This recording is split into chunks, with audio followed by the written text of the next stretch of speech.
afternoon and hello everyone. Welcome to Module 2 of Coming to the Table, a Pediatric Primary Care Healthy Weight Initiative. My name is Elicit-Provide-Elicit. On behalf of NAC, thank you so much for joining us.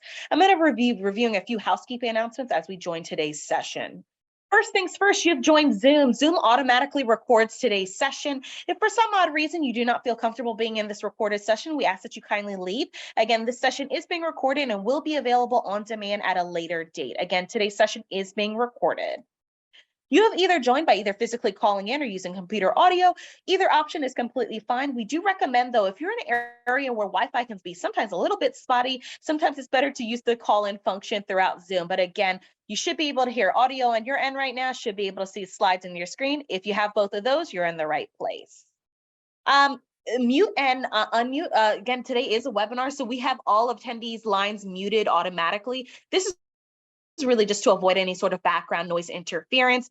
Throughout today's session, like I just mentioned 3 seconds ago, you should be able to see slides on the front of your screen, should be able to see our panelists on the front. So again, audio and video have been disabled for all attendees.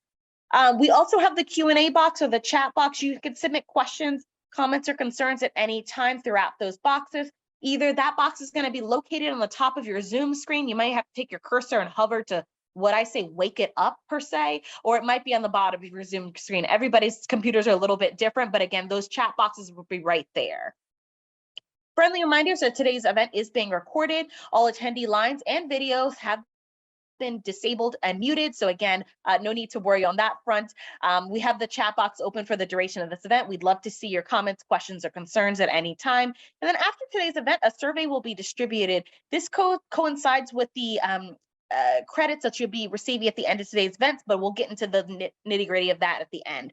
At this moment, I'm going to turn things over to Jenny, who's our fantastic moderator and speaker today, who's going to be taking it from here. Jenny, the floor is yours. Thank you, Liz. Great job as always. Welcome, everybody. We're glad to see so many of you returning, as well as some new folks on. Thank you for filling in that chat. We are going to have some interactive time, and so if you do have a team with you, that's helpful for us to know, part of the asking there. And as we go forward, again, you can put questions in the chat at any time, and we'll try to gather those up somewhat as they come and somewhat at the end. This is where we're going today. Let's go to the next slide. We're all about communication today, and I'll be your host and chef, as we say, as well as Jessica Wallace from Denver, who's had years of deep experience in this topic. Next slide. And I want to thank actually folks from Denver who've lent us their voices through their slides today, although they won't be in person. We'll start like we did last week with a meaningful work moment as we gather together to try to really orient ourselves to where we are, or as the saying that I really like says, be where your feet are. So right now, my feet are in front of my desk at this webinar, and I'm going to try to be fully present with you all.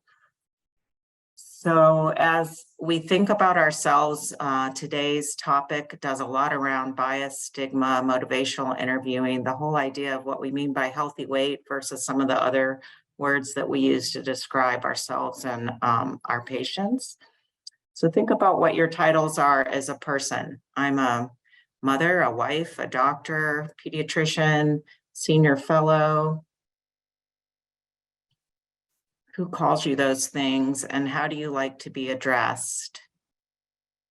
With historical racism, it's very important for some people to be addressed by their last name and not to be called by their first name in our very familiar, friendly climate that we now gravitate towards, especially in the West.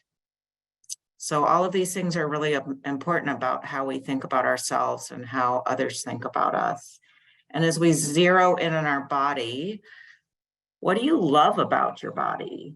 We have sort of a pathological approach to our body a lot of times, especially in the medical world. So what do you love about your body? I love that mine plays tennis, and I feel almost ageless when I play.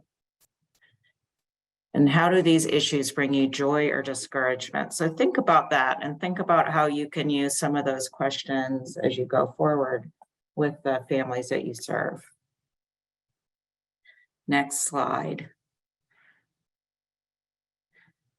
So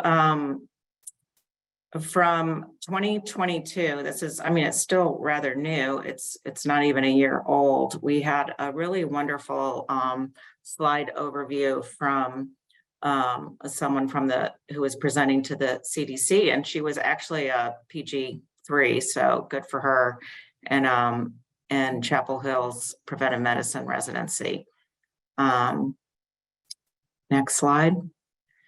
And it was on communication strategies. And I just wanted to recap these for you because I find them very, very helpful. So some of you raised this last week, challenges to screening and practices, the reluctance of really even initiating some of these discussions, the public stigma associated with obesity and overweight, and actually what we're finding is more and more polarization, right? So there's either strong support for being any size and quite large and calling that good, or think of Lizzo as an example, or there's stigma still in a lot of the fashion industry and in other places around size, and New Year's resolutions show us that every single year.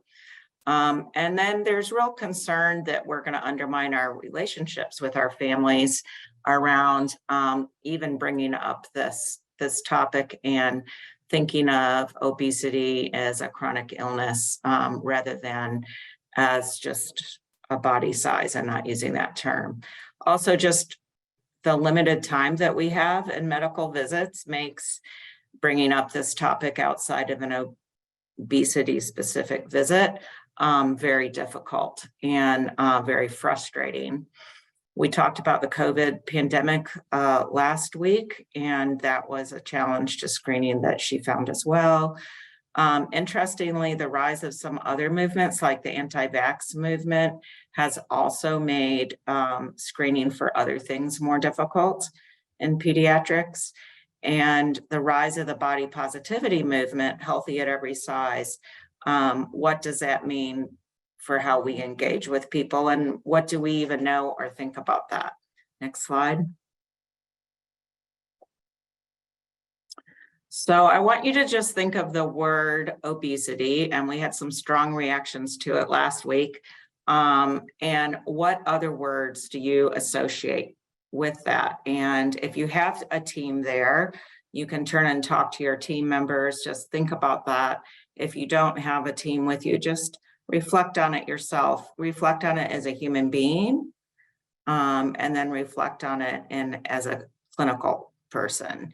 If you want to put answers in the chat, you can. If you want to keep that private, that's quite all right.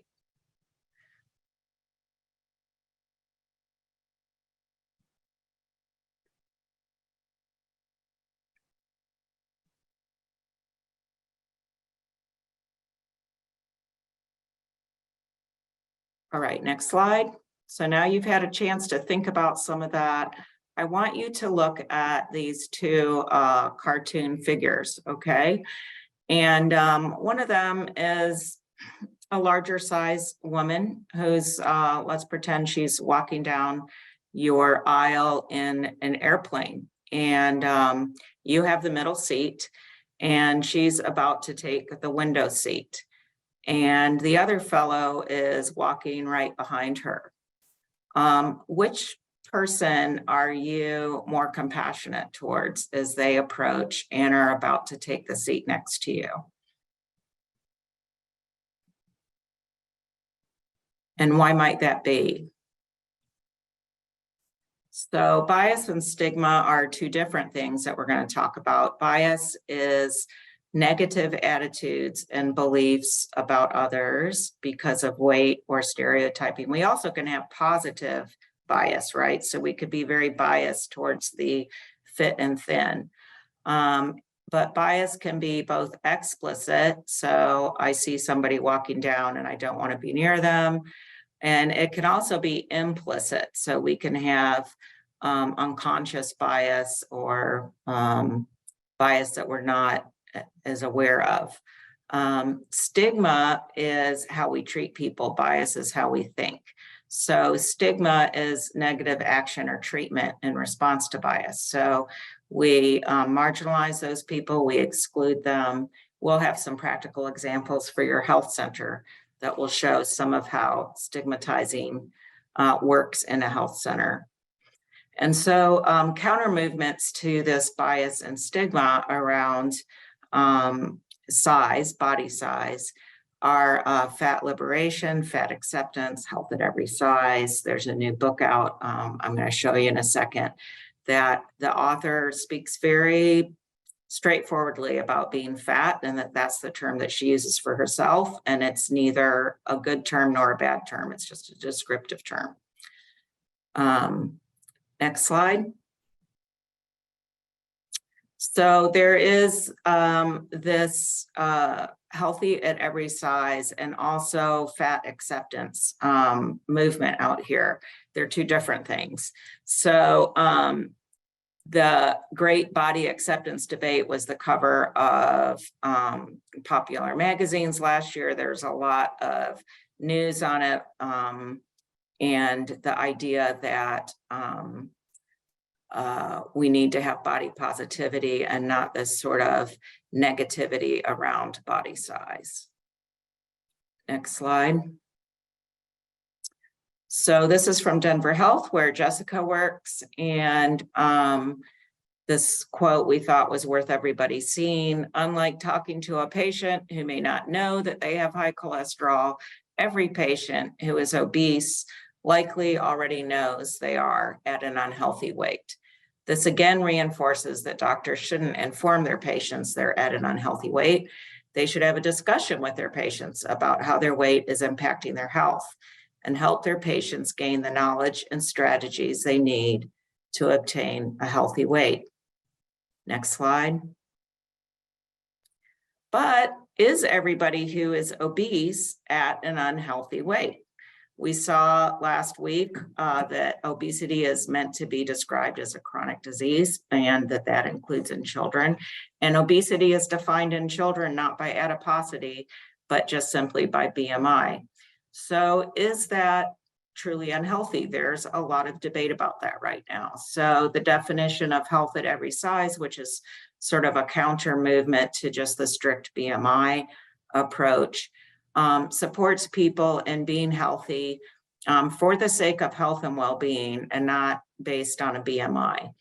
And it encourages eating in a flexible manner that values pleasure and honors internal cues of hunger, satiety, and appetite. And sometimes those cues are disordered and they do need to be straightened out.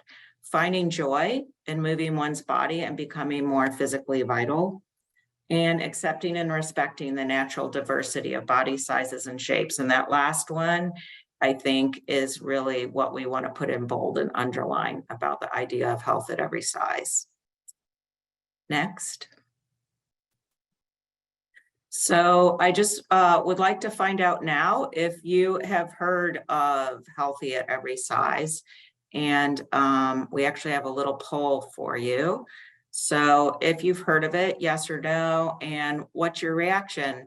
You really like it? It kind of stresses you out as you work and you're not sure what you should do or how you should incorporate it, or you're just not sure at all, or maybe you haven't heard of it before. It's not creating a either positive or stressful reaction in you. We'll go ahead and keep this open for about 10 more seconds. Again, everybody, should be a pop-up on the front of your screen, and make sure you click on both of those responses. You might have to hit submit for it to go through. But let's go ahead and give it 5, 4, 3, 2, 1. I'll hit end poll and share results. You should be able to see that, Jenny. So great. Can everybody else see it? Good. No, I'll just share. That's a logistical thing I don't know, but yeah. No problem. Okay, so it turns out that the majority of you had not heard of health at every size, 62%. Oh, thank you. You can see it. They Oh, can yeah. see it. Yeah. And 38% had, and then I like that. About 64% of you aren't really sure what your action is, because you need to know more, right? Because you're honest about, I haven't really heard of this before. I need to know a little more. And about 10% of you end up getting kind of stressed by it. I get a little stressed by it because I really agree with a lot. I also look at those clinical guidelines, and I gotta admit, I get a little stressed by it. I'm not quite sure what to do. So next slide. So this is part of why it stresses me out. This book just came out. It's already a bestseller, a New York Times bestseller. You Just Need to Lose Weight and 19 Other Myths About Fat People by Aubrey Gordon. I heard her speak on public radio on this book, and she describes herself as a fat person, and she said, I'm like 350 pounds. How can you not say that that's fat? And I'm have to agree with her that is, it's just that I've been taught that fat is a negative term. And she says it's just a term, that me thinking that it's fat is negative is my own bias against people who are large. And so I have incorporated that into my implicit bias. And she talks about, since we are a high-tech society and how fast our technological age has changed, that is also how fast our weight has changed to some extent. And that's true. In the beginning of the 20th century, what you would now call a luncheon plate was a dinner plate in all restaurants. And they had to actually make new equipment and change factories to make dinner plates for restaurants now that are so much larger, that would have been banquet size, that would have been serving plates. And that's in 100 years. And our weight has changed dramatically in 100 years also, and in fact, in the last 20 years. And again, as we talked about, since the pandemic. So she says that that's an adaptation to our society, and that these are just different sizes, and that airplanes should have bigger seats, and restaurants should have bigger seats. And, we need to just do more accommodation in some ways. And she doesn't need to hear from anybody that she just needs to lose weight, and that has been a struggle of her life, and has been a shaming of the smaller size population onto the large size population. So I haven't read the book. I think I'm going to, just to understand it. Next slide. But it leaves you a lot to think about, right? So as we talk about people, we don't say the fat patient, hopefully. We don't even say the obese patient, hopefully. What we are supposed to say is person first language, no matter what it is that we're talking about. So whether it's diabetes, or whether it's asthma, or whether it's overweight, healthy weight, unhealthy weight, we're supposed to first talk about the person. The teen girl who has weight-associated conditions is better than the adolescent with obesity, which is better than the obese adolescent. We're not supposed to say suffers with. We don't really know if they suffer with it. We're not even supposed to say obese children. And I wonder what examples come to mind for you. If you want to put them in the chat, feel free. I know as a clinician that we were taught to talk this way partly for expediency, and maybe not to families this way, but to each other this way, because we're quick. And we're writing up chart notes in the old days by hand quickly, and to put obese child, was a quick way to put it. Elevated BMI, thank you, Walter. I love Walter, you are a good contributor to the chat, I remember from last week. How we speak to our families, and if we go back to that meaningful work moment, how people like to be addressed, how they like to be thought of. Almost nobody likes to be thought of as, here comes my, severely obese patient, or here's my severe obesity clinic. Nobody wants to go to that clinic. Next slide. So the terminology preferences that people talk about in terms of research, there's been plenty of research. There was even another article that came out in Pediatrics in December or January on this again, and it really just echoes what was said in the past research from a year ago. And that is that people do have terminology preferences. They vary by age and culture, race, ethnicity, gender, and no one, well, I shouldn't say no one likes fat, because that author said fat's fine, right? But I think she's in the minority in terms of the research. Morbidly obese is what I was trained with. That's gone out of style, I think, for the better. That everything that we use to describe your weight is not where at least we, the medical community, want it to be. How do you feel about it? Every single term that we use elicits sadness and discouragement. So we just need to know that straight out. And some of it elicits, frankly, anger. Boys prefer being called heavy if you're going to give them a menu to choose from, if you're going to talk about their weight. Girls, and this was particularly Black girls and Hispanic girls, liked curvy. That was okay. That was better to say, like, you have a curvy figure. How are you feeling about it? Okay, that's not as damning as you have an elevated BMI on our chart here. Too much weight for their health, boys and girls and parents all were okay with that as one of the possibilities, but all of those possibilities elicited some feelings of difficulty. I'll just say that. Next slide.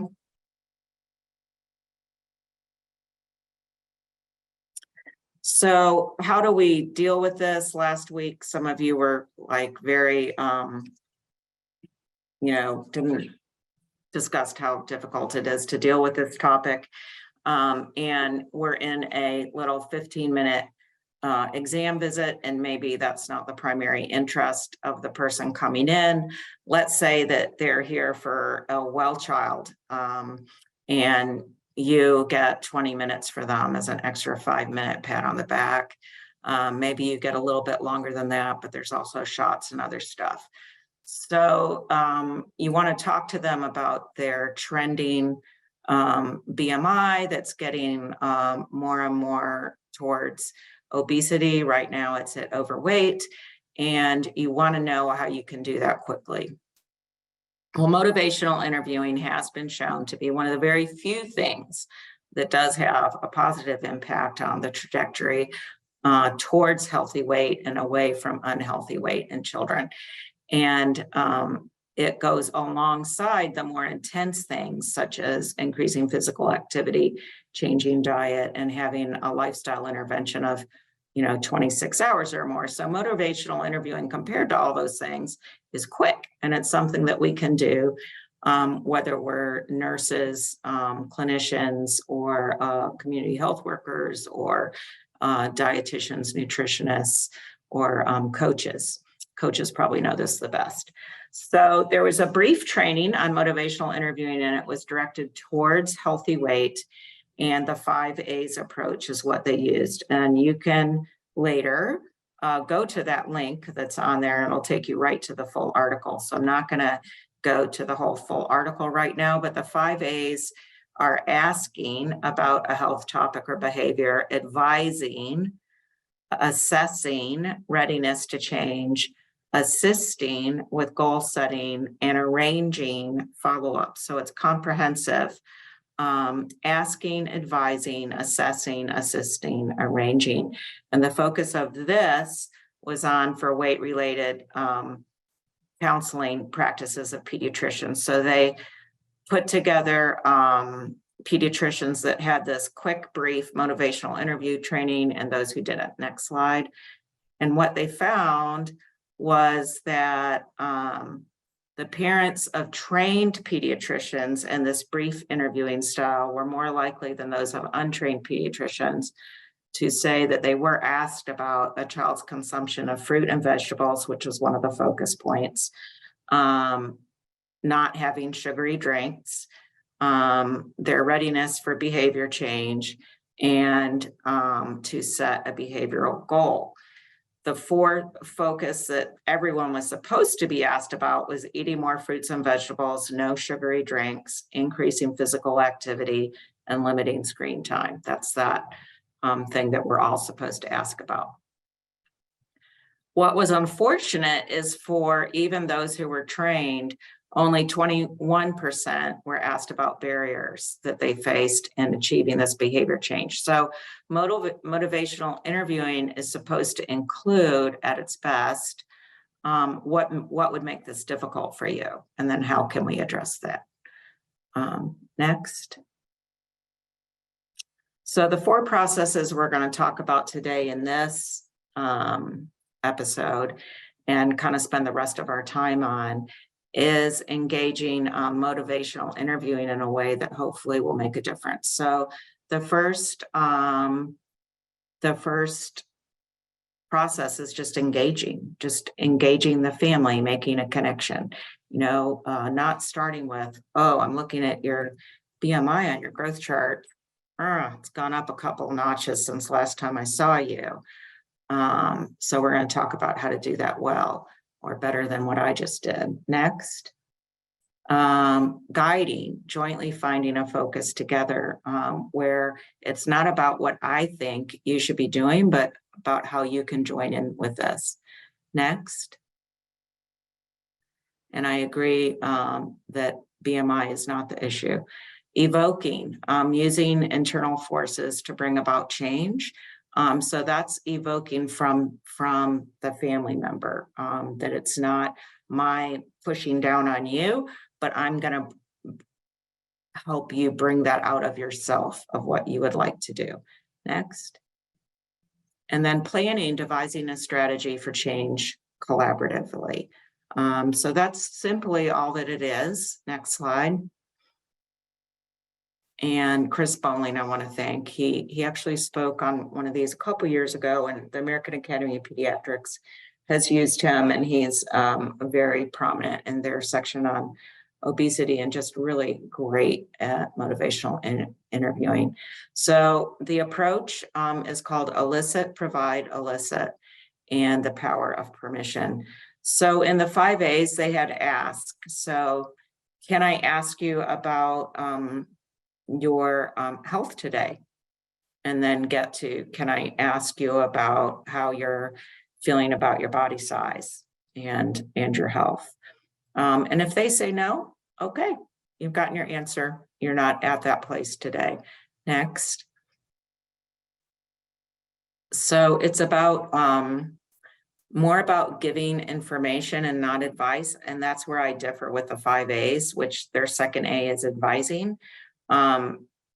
This is, and maybe that's just because I needed an A, but information is what we're going to try to share, and very brief little nuggets of information. Next.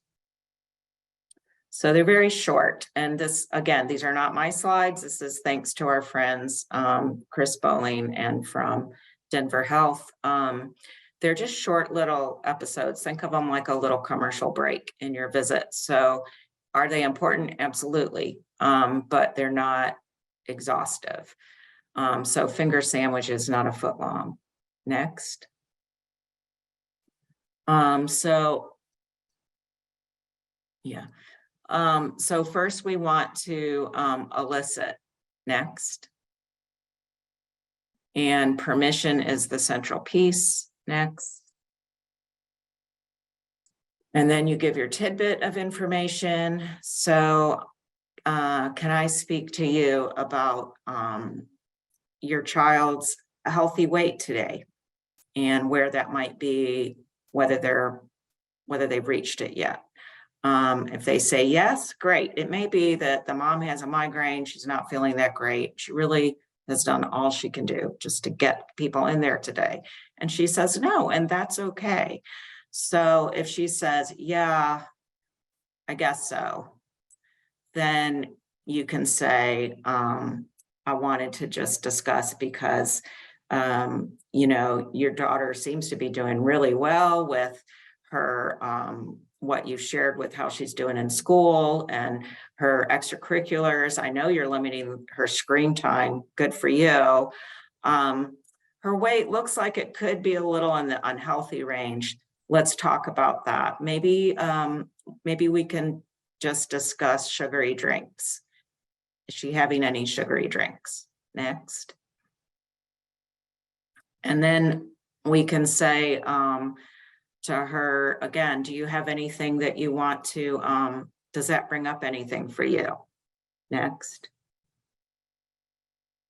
So here is another example, and this example is using breakfast. I would do, say, maybe sugary drinks, but what are your thoughts about eating breakfast daily? If you say that to a parent or to an adolescent or to a middle schooler, lots of our kids are preparing their own breakfast, right? Their parents aren't doing that.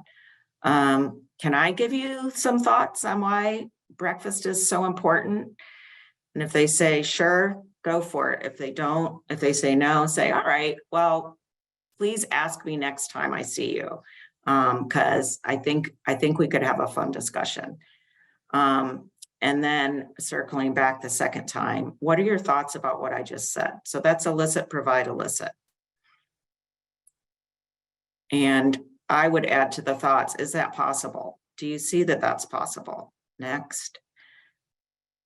And that's where I really like the importance and confidence rulers. To me, they're vital and sometimes missing from these motivational interviewing, which is how important is, do you think the idea of having breakfast is going to be to you after what we talked about? You might get a 5. If you get a 5, you go, wow, that's good. I thought you might have given me a 3. What made it a 5 instead of a 3? And they might tell you and say, great, what would it take to get it to a 6 or maybe a 7? That's where you go. If it's not, you don't pursue it. If it's a 10, they're already there. So don't worry about wasting your breath. How confident are you about making this change? Same thing. If you're in the middle, that's where you have some room as a clinician, as a nurse, as an encourager, as a coach to make changes, okay? If you're down at either end, then the confidence isn't, it's either they're super confident they're going to do it, like they own a Peloton and they're in the top 10 on the confidence scale, or on the 0 to 1, I'm not confident I can do it, and I don't know what's going to get me to a 2. Please don't ask me. I'm having a bad day. Next. But I love those. They work for me too. So the communication strategies that are proven are elicit, provide, elicit, confidence, and importance. Those are all proven and they don't take long. So we're going to spend the rest of our time on kind of practicing some of this out. So the pearls to remember are you want to discuss healthy weight early and often in bite-sized little pieces. You want to, this is not a one-time cure-all, do-all.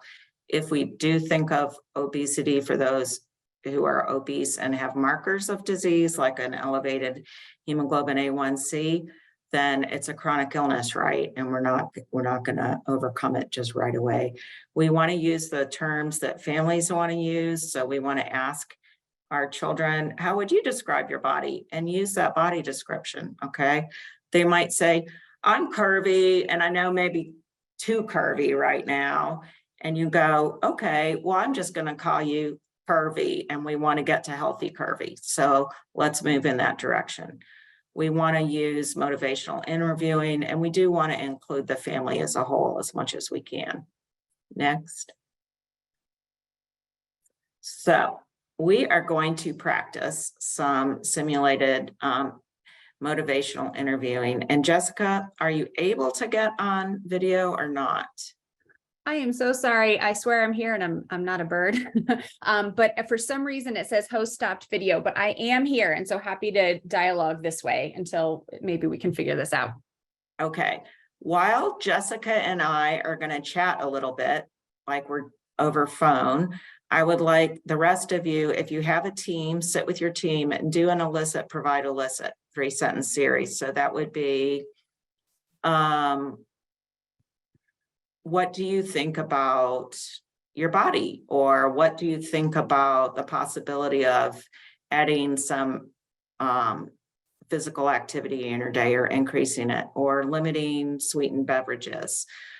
You pick, pick whatever you want for your population. And then the provide statement and then the elicit statement back, the circle back. And either practice that out loud with your team members or write a brief one in the chat, and also write where you get hung up on it. Okay. And remember to ask people like, what's a challenge for you in that? And that's the confidence and importance scales. Okay. So Jessica, do you want to be the provider or the patient? Well, actually, I was wondering, I thought I might share a little bit of our experience around trying to integrate motivational interviewing. Would love that. Okay. Go for it. And if we can undo your video, Liz or Naomi, make her a presenter, that'd be awesome.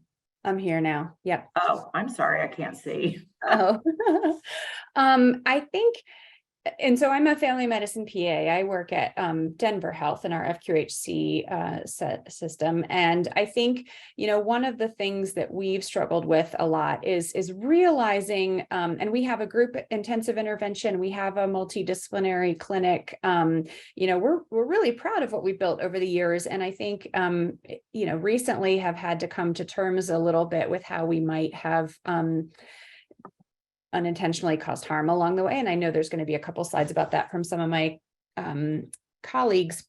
But I think one of the things that I'll share is that, changing how you structure the visit helps make the motivational interviewing easier. And so, over the years, we've gotten really good about the very first thing you do when, you're in a room with a well-child check is open up the growth charts, right? And start there and kind of like, are you doing better or worse? And, parents have gotten really in the flow of that. So when they come in for a well-child check and you say, do you have any questions or concerns for the visit today? They often say, how's my kid's growth chart? And so making the effort to kind of adjust our workflow so that we don't start with the growth chart and so that weight doesn't become the anchor point of whether someone is being successful or not has been helpful. Another thing that's helped us as a system with motivational interviewing is having like a one-page questionnaire. And oftentimes it just ends up being a form that people complete while they're waiting for me because I'm always behind, that just asks some of those basic self-reported behavior questions. And not because we need perfect data, not because we're trying to do some study, but just because when you are then looking at the angle, you say to patient, would you be interested in talking about weight and healthy behaviors today? If they say yes, it's really nice to have some of that data kind of already pre-collected where then you can start with what's working and what's not. So if someone is eating breakfast every morning, we don't even need to go there, right? And so you don't want the survey to be burdensome, but even just a couple of questions can somehow help direct, especially towards that 5210. And I think I would also say that one thing that has helped us with the motivational interviewing as well is really, we know how often we as providers interrupt patients, but, usually we're not having this conversation with families for the very first time ever, right? And so families have often heard this before and they've tried things before, or they're frustrated that things they've tried haven't worked, or they're defensive because they are doing so many good things. And so giving space for families to kind of go through some of that frustration or defensiveness and kind of, I find that the longer folks I'd let them talk, the more that kind of cues you into a lot of the questions that you would want to know about, what's important to the family and how confident do they feel about it. Thanks, Jessica. And I was just thinking about, I love how also lead with their strength. Like, what's been going well for you since I saw you last, right? That's so important. I think encouragement is so undervalued in our medical system, and because we have, again, a short amount of time, so we focus on the negative. Right. But thank you for that. All right, I don't see a lot I don't see really in the chat. And I did want to respond to one of the comments that somebody made about, the idea that, weight and BMI is this objective measure and it's easy to measure.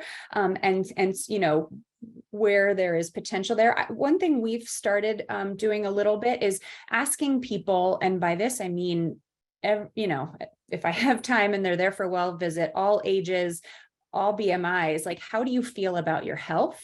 Yeah.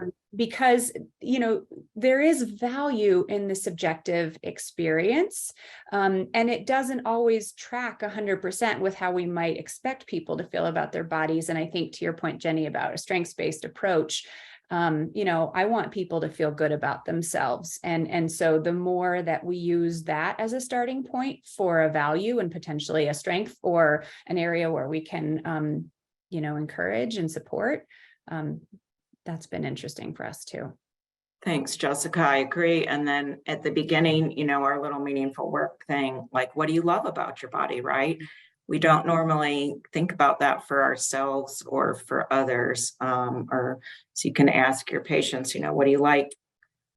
What are you proud of about your body? Or what's fun to you about your body?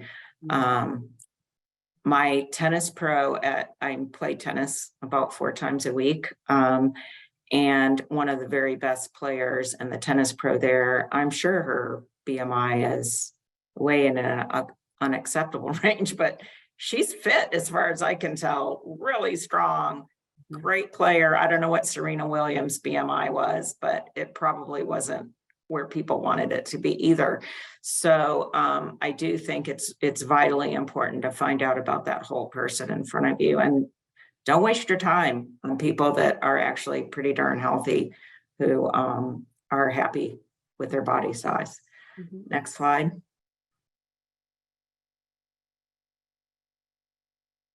So I want to thank Haley and her, Jessica knows, her partner here who did this. Next slide. Who did these Healthy at Every Size collective and gave us these slides from last year. They were part of a pediatric healthy weight intervention called Mind, Exercise, Nutrition, and Do It, and then Health at Every Size collective. Next slide.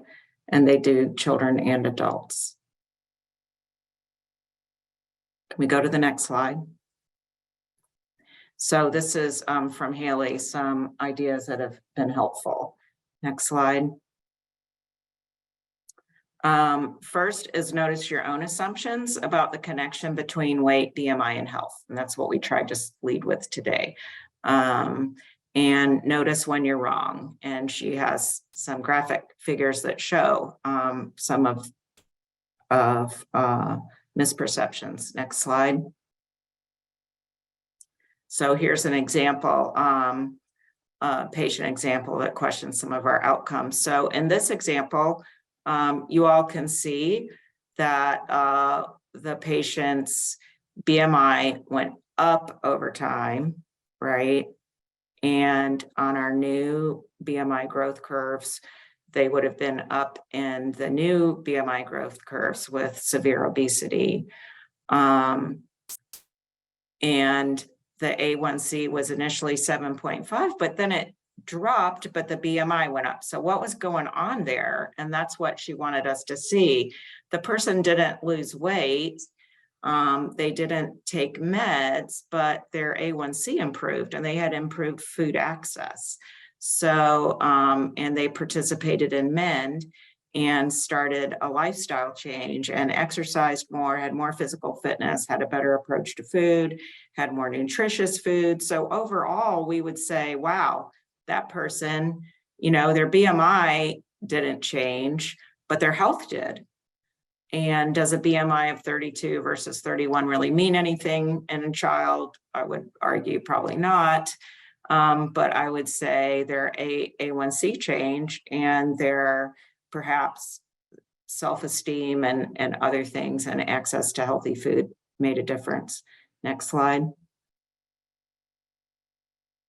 Here's another example that she shared, and that person had a pretty high BMI from age about 9, early puberty, right, up until about 15. And then, they really dropped. Well, were we congratulating them and saying, gosh, that's great, look at you? We might have been when they went from the 95th percentile down to the 90th. But then what happened? They fell off rather rapidly. So they ended up with an eating disorder. So we need to be careful about the messages that we give in praise, and also understand how this rapid drop in BMI is happening, because we don't expect a rapid drop like that, and it's not healthy. Next. Then the next idea she had was shifting the focus from weight to health. I think we've talked about that a lot today. So talking about health behaviors rather than where they are on their growth chart, and discussing eating and exercise along with other things, particularly stress management these days and positive relationships, social media. Next. And then being very intentional about praise, not praising a figure on a growth chart, no matter what it is, praising their healthy behaviors and really focusing on that and modeling that for families, because it's poorly modeled in our society, and asking about other measures of health that they have, like, do you get tired during the day? How strong do you feel? What builds your strength and endurance, that sort of thing. Next. And then I like this one. Ask yourself, do I really need to discuss weight at this visit? And do I really need to weigh the person at this visit?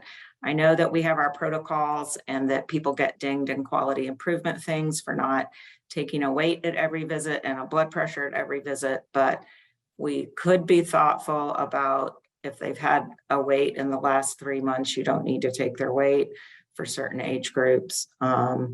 And asking permission, we've already talked about that. Okay, next slide.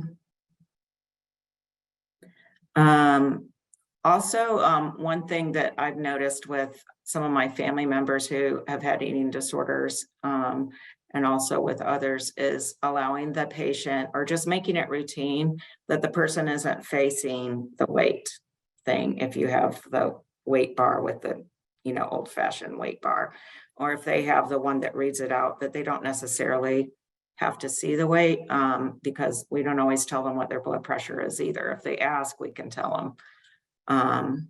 And then notice examples of weight stigma. This is important, about how your chairs are, what magazines you have, whether you've got accessible cuffs and equipment. For me, I struggle with giving people advice without access. So the access to lifestyle programs is a really big one for me. And then if the patient's coming in for something that really isn't related to their weight, and we're still talking about weight loss, that's a real stigma. Next.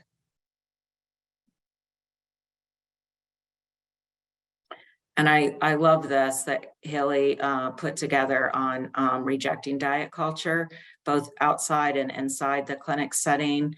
So we see it everywhere. Again, we see it particularly at the beginning of New Year's. It's everywhere. And people are like, oh, I'm going to have to really work out after having dessert tonight, or associating worth with our body size, that sort of thing. So also supplements, and asking that as part of your motivational interviewing, is you can ask people about, do you take supplements? I mean, those are important to know too. Next slide. And then just talking about it, and being willing to talk about it with each other on our team, being willing to talk about it with our families, about diet culture and weight stigma, and really helping our staff be educated on this topic. And you can lead that at your center. Next slide.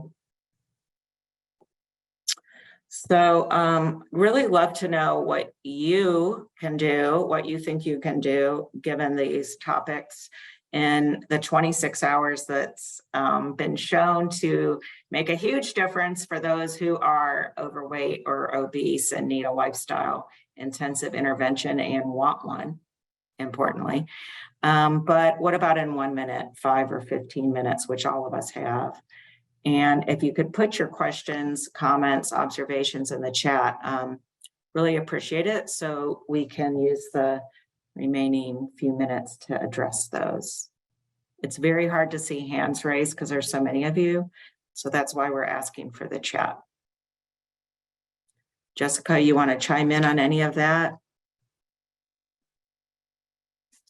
Well, I was sitting here sweating a little bit, thinking, what do I do in a minute? And I think one thing that I would say, I say all the time now, and it sounds kind of cliche, is at some point in a conversation, I'm saying to especially kids, you're perfect just the way you are, right? And really kind of, and most of the time you see somebody just like visibly smile and relax. And I think, to me, in that 1 minute, in 1 second, I think it helps frame that, like, I support them and I'm here for them. And, I think they're doing a great job in this thing called life. So, and yes, meanwhile, also wanting to support people when they are looking to make healthy changes. And I think to the points everyone's making, we're viewing obesity as a chronic disease. We're recognizing the health risks and significant disparities that come from that. But let's also, work really hard in healthcare to not overly conflate weight and risk, right? And really, there's plenty of research, especially on the adult side, that, you can make huge improvements in your health risks over time by changing the underlying health behaviors, regardless of what happens to weight. And so, just really trying to make sure that we view it through that lens of the healthy behaviors underlying it, and certainly the social and structural determinants of health, even if they're things that we can't easily change. Making sure that we understand and recognize those and continue to look for partnerships and advocacy to help address those too. Which is a great segue to next week, because it's all about the social drivers of health and how we can intervene to improve healthy weight. Stephanie, I totally agree. It's required to do some kind of intervention for patients who have elevated BMI in order to meet quality metrics, but interventions require permission. So we don't do interventions without a family's permission. So maybe your quality metrics could have patient refused the same way we do with flu vaccine and other things, or not ready, because again, they have to be ready for the intervention. And we want to keep offering, and to offer in a welcoming way and an accepting way, and to realize that it's a journey. And so, for sure, if somebody has an abnormal blood pressure, abnormal A1C, abnormal cholesterol, for sure, you want to continue to try to work with them in any way that you can. For those who have very normal labs and they're on the overweight side, how can we optimize their healthy habits? And I think we saw that in that BMI that went from 31 to 32, but the A1C went down, and they had access to healthy food. And who knows, maybe the BMI would have gone to 34 instead of 32. We don't know. So we've done an intervention, right? I'm wary of making BMI our marker for success in those interventions. And I think that's what we're learning. Mm-hmm. And I would say humanizing the struggle too, right? Because, sometimes it's easy to then also assume that if someone is in a thinner body, that they don't have these same struggles. And that might mean, we all have our own internalized weight bias. That's part of, what society, our values, but also too, I think, what is it like? I think 90% of Americans don't eat the recommended number of fruits and vegetable servings a day. So, really looking at it from the perspective of it's not one individual's fault, but these are difficult changes to make for all of us. And how can we all get, to the point of motivational interviewing, not get to one ideal preferred ultimate state, but, progress along the way. So here's a confidence and important, right? What could get me to a 6 on confidence on eating my fruits and vegetables? Well, I have migraines. I've had a lot of them, and I eat starches when I have migraines because it helps. And I get food sick for other stuff, right? But starches don't help my weight. So I could cut up stuff ahead of time. I could have little things prepared. I could work on my migraine triggers. You could do all that in 5 minutes with a family. Mm-hmm. That's the kind of thing that we're trying to talk about today. Mm-hmm. All right, I think it's time to go to our CME is at the end slide. And your slides from last week will be sent out, and they're recorded. We also added some resources on healthy tips for 0 to 2 year olds on eating and some other things. These resources are for this one. Next slide should be about your CME credit. There you go. And we thank all of you for joining us. There wasn't that much in the chat, but feel free to email or join next week. And let's keep going on this journey together.